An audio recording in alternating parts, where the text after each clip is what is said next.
Hi, and welcome to Early Choices Matter, Children Building Decision-Making Skills. My name is Danielle Tolzman, Director of Family Voices of Wisconsin.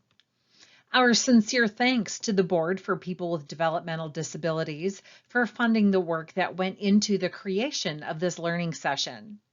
I have to tell you, this is one of my favorite topics because I'm also a parent to a young adult at home with special health care needs. My family has lived the importance of being intentional about developing skills in this area, so I'm really glad to share this with you.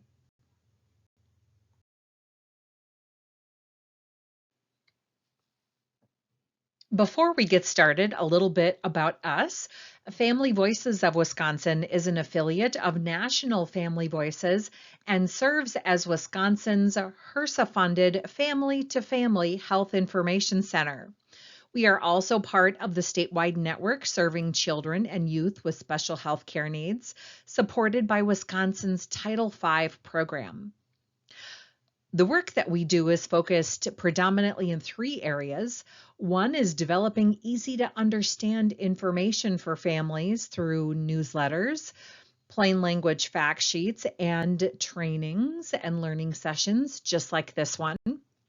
Providing family leadership opportunities, including the Wisconsin Family Leadership Institute, and through our involvement in systems change and public policy initiatives.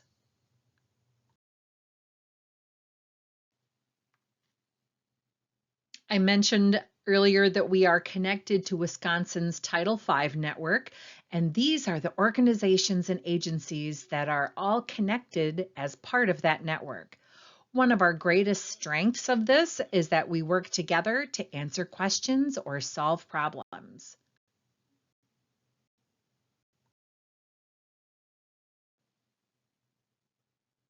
So here's what we'll be covering in this video.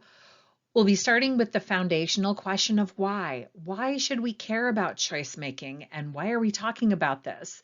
We'll explore that, and we'll share some ways to get children at any age started in choice making and how you can build on that as our kids get older.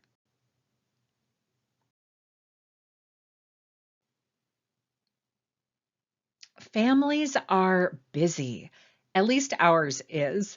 And as busy parents, we tend to take the path of least resistance, right? We probably set out our kids' clothes, we order their meal at restaurants, we decide their schedule. It turns out a lot of families spend their time, well, providing support, especially for our kids with special health care needs. And we can forget to step back and give our kids the opportunity to make choices. What we have heard from self-advocate adults is that their well-intended parents supported them their entire lives, and then when they reach adulthood, they've had very little practice with decision making, but now they're an adult and they need to make decisions, sometimes for the very first time. So that's why we're talking about being intentional and offering our kids the opportunities to make decisions, to set them up for success, and to lead a more self-determined life. There's some science to this too. It's not just our perceptions. This study found that people with some disabilities are often not given choices out of concern for their safety. I'm a mom, so I get that. This study looked for a connection between choices and injuries, and they did find one. For every 1 unit increase in a child's ability to have practiced choice making, there was a decrease of 35% in injuries. And this study included youth that were both speaking and non-speaking. 35% fewer injuries for each benchmark of increased decision-making practice. Well, that's significant. It seems simple, right? But for me as a parent, it wasn't. My husband and I had to work at this. And to be honest, it took practice, not just for our son, but also for us. So here's what practicing decision making can do. Increased independence, better problem solving, setting goals, more self-reliance because they've gotten to know that inner gut feeling and they know they can trust it, self-determination, and they're able to communicate their interests, whether it's verbally using technology, making sounds, or with a gesture.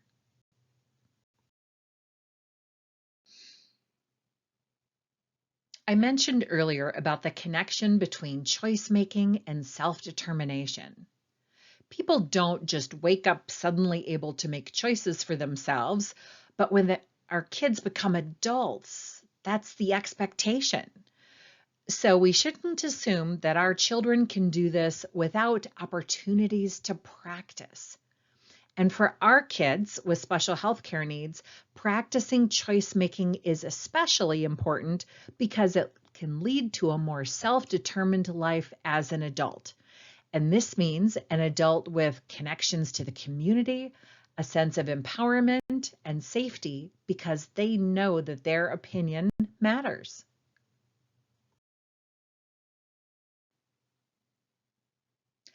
Practicing choice making helps to prepare our kids for an independent life. As a parent, I thought I was protecting my son by making choices for him so he can avoid those undesirable outcomes. But there's a downside to that. Children who don't have a strong choice-making skill set may actually become more vulnerable as adults. If, as adults, they continue to look to others to make choices for them, if they don't trust that gut instinct, if they don't feel confident making decisions, they can actually be more vulnerable. So, as parents, we think we're helping, but in this case, helping isn't really helping.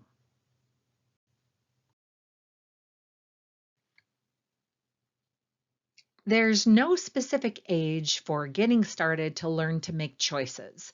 This is something that can really start anywhere, anytime, and at any age. If your child is older, they can still learn these skills. If your child's younger, they can start practicing making small decisions and grow. So let's talk next about what that might look like.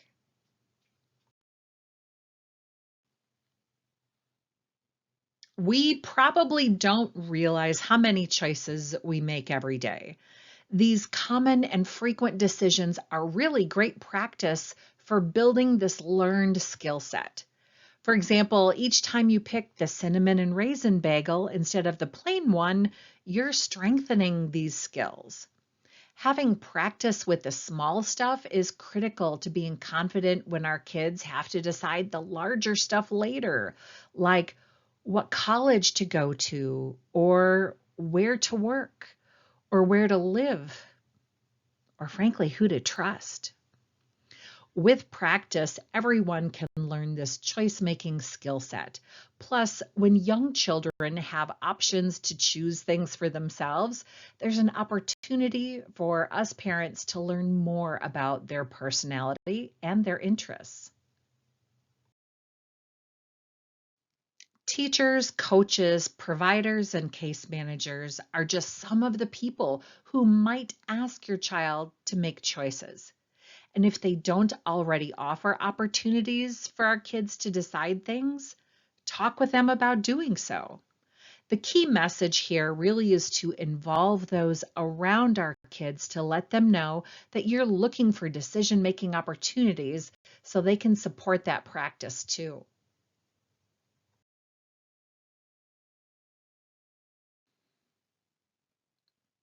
Okay, so before you start working with your child on making choices, it's important that you understand a little bit about how they think.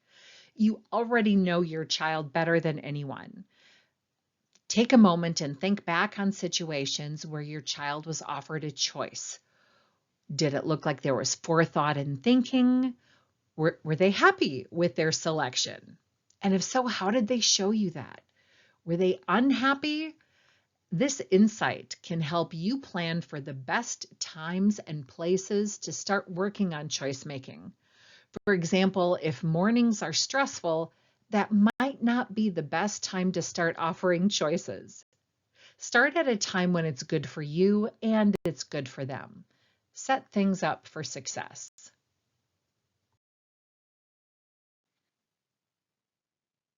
Any time that isn't stressful is a great time to practice making decisions. It's best, though, that you're not in a rush. It's also important that you and your child are both feeling calm and attentive. If they're already sleepy, grumpy, or anxious, asking them to start deciding something can really be overwhelming. Start small and look for those moments to step into it. For example, if you're waiting at a dentist appointment, ask about which toothpaste flavor they might pick and share your favorite and maybe talk through why you like it. Ask conversations about your child's choice, like, have you tried any other flavors? Or why is orange your favorite? This kind of conversation can also let you know if some thought went into this choice or if it's a reflex because they just always pick that flavor. One very important note about practicing decisions: don't offer an option that you know won't work or that will have a bad outcome. Don't make it a trick or a test. The key here is to build confidence.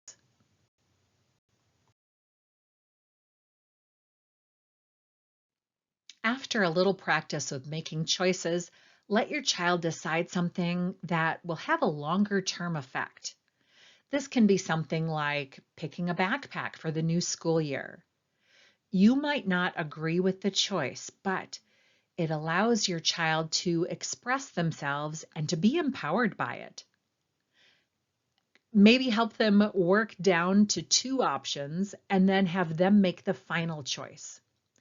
You can also talk about what is going into this choice.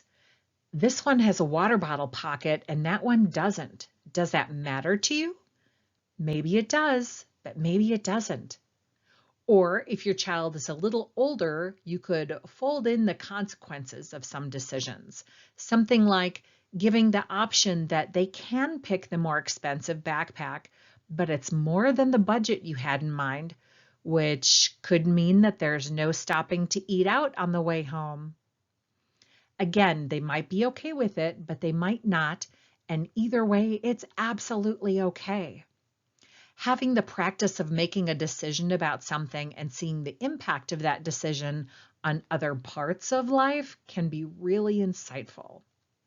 They will learn that they can affect the decisions that are made for them by giving their ideas. Also, be sure to avoid negative comments about what they've chosen.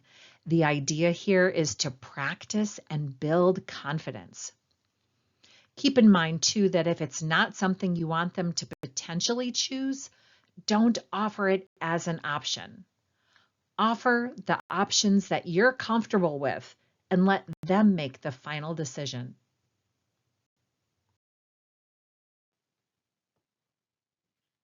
We know that there's a risk with every choice that we make.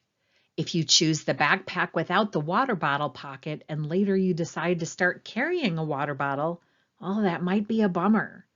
But it's also an okay bummer. Having these kinds of experiences stays with us and stays with our kids.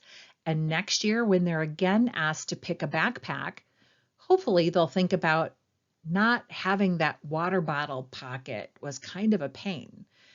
And so hopefully they'll make a choice based on reflecting about that past experience. But again, this takes practice.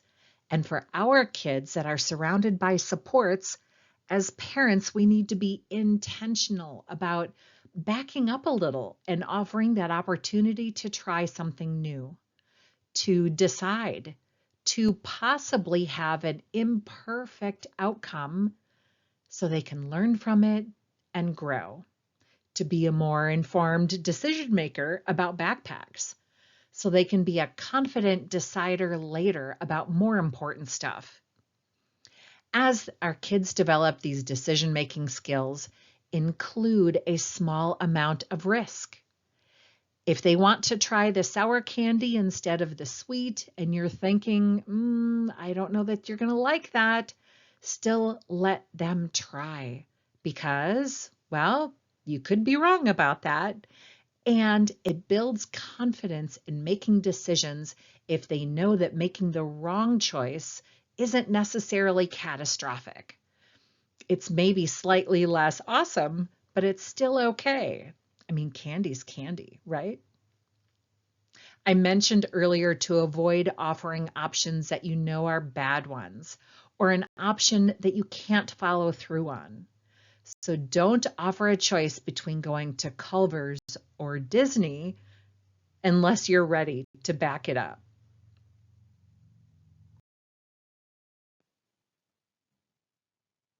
Remember when you learned to ride a bike? There were probably a few big falls and maybe an injury or two, but you learned. And our kids need the same type of space to fail when making choices. Picking the candy they ended up not really liking. Well, that happens sometimes. Picking the backpack that didn't have enough pockets. Well, that happens too. By starting with small choices, there will be small outcomes that most likely will be easier for both you and your child to accept. Giving kids the chance to fail, though, can be the best way to learn. If they choose to wear shorts to school in late October, they might be a little chilly, but they'll also learn what you mean when you talk about dressing appropriately for the weather.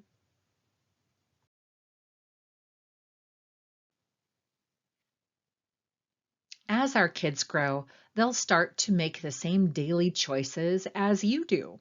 So, practice can take place anywhere you go in your daily routine. Look for a quiet, not rushed or crowded place to rehearse. Talk with your kids about your decisions, even the mundane ones. Actually, it's best to start with those. Take them with you on errands and talk through choices as you make them. The right lane at the pharmacy window seems shorter, so we're going to try right instead of left. Or your dad likes this pasta more than that one, so we'll get that one and give it a try. Then start to ask them for help as you're making these choices. Small choices like, do you want to pick the cereal? Or do we want to go to the big grocery store or the small one? This is empowering and will pave the way for independent decision making. And remember that even if we're thinking our kids aren't listening to us narrate our thought process and making decisions, they listen to us more than we think. Well, at least mine does.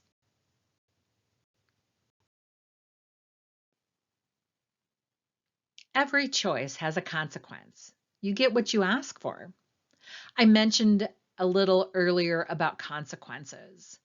Sometimes consequences or outcomes of a decision can be positive, but sometimes they're not. An example might be, sure, we can stay at the playground longer, but then we will have less computer time later. Is that okay? If the choice isn't unsafe and you can handle the risk, this might be a great teachable moment on consequences. Let them gradually increase ownership of their choices. By allowing them to understand that choices have consequences, you're giving our kids the dignity to fail and the space to learn responsible choice making.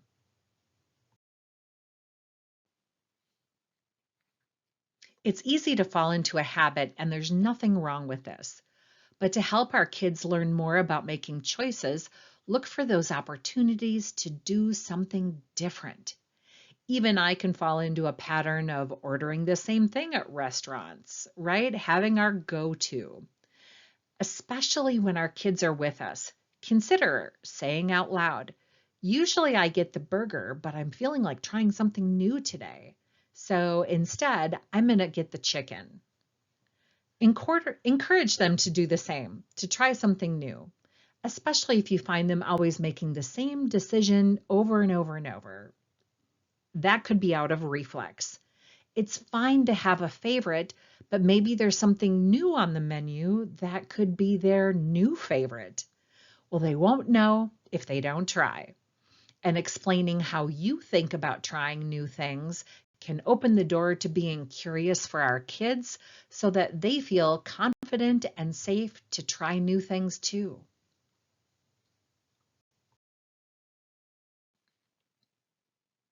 Setting high expectations applies to decision making too. The early messages that you send to your child will set a course for success, and team members can reinforce those expectations. Sharing your confidence in your child with them builds their confidence in themselves and in their abilities. Research has also shown that children raised with high expectations have improved graduation rates and post school employment.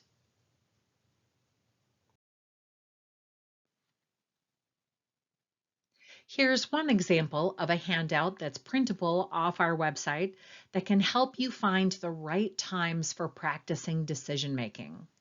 This particular example is for younger kids, ages 5 to 9, but there are others on our website.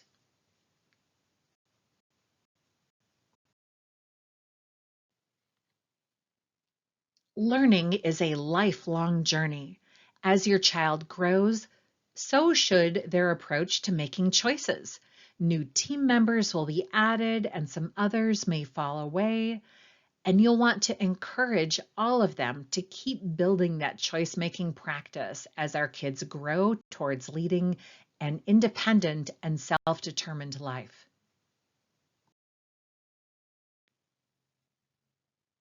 As children enter middle or high school, they'll still need parents and caregivers to give them the opportunity to make decisions. At this stage, their choices are larger, have a longer lasting impact, and may involve more people.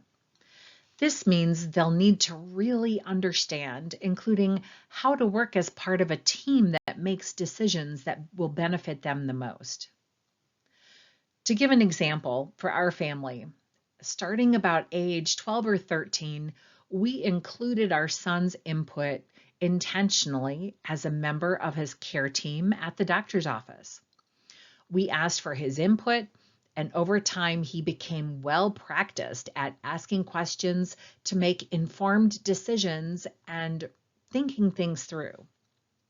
A few years later, we organically started letting him make more of those decisions, and unless they were harmful, we supported whatever he decided. For example, a medication change needed to happen, and the neurologist would explain the two options she was thinking about. She'd share with us the pros and cons of each. We were really lucky to have a fantastic doctor in partnership to do this with. Well, before I gave my thoughts on it, I asked my son for his.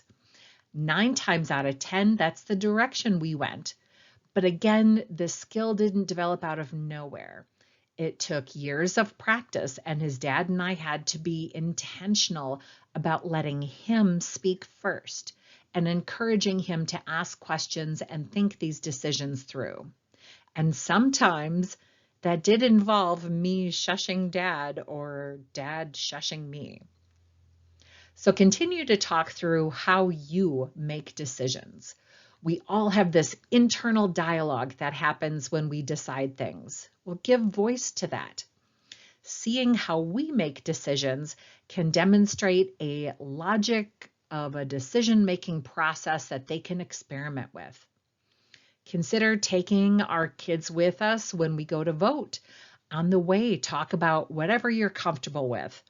For example, you might talk through the pros and cons of a referendum question, especially if it's one that affects something that our kids might care about, like updates to their school, for example.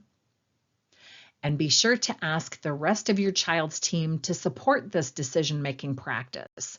Like this IEP example, the student decides what to do with their free time 80% of the time.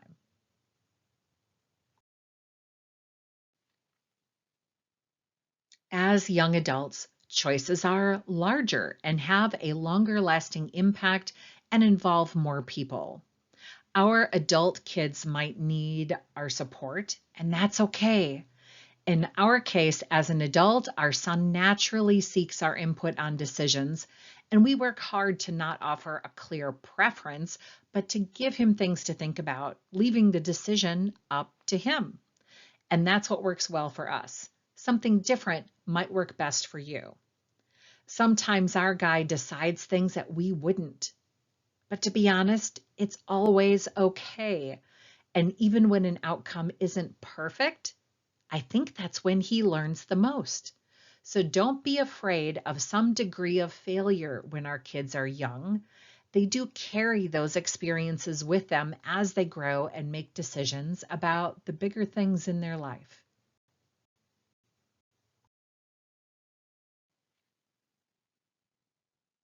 There are even more tools like the earlier worksheet on the Family Voices website. I invite you to give that a look. If you'd like to learn more about decision making and hints and tips for practicing, the Board for People with Developmental Disabilities offers an in-depth workshop series called Everyday Choices, and there's more information about that on their website. Our goal for this session is to get you thinking about this and to share some practical ways that decision-making practice can be folded into everyday life.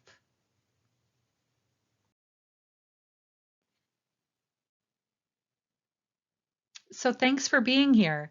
This concludes this video on early decision making for kids. We do hope that you find it helpful. Please take a look on our website for other videos just like this one on some other important topics.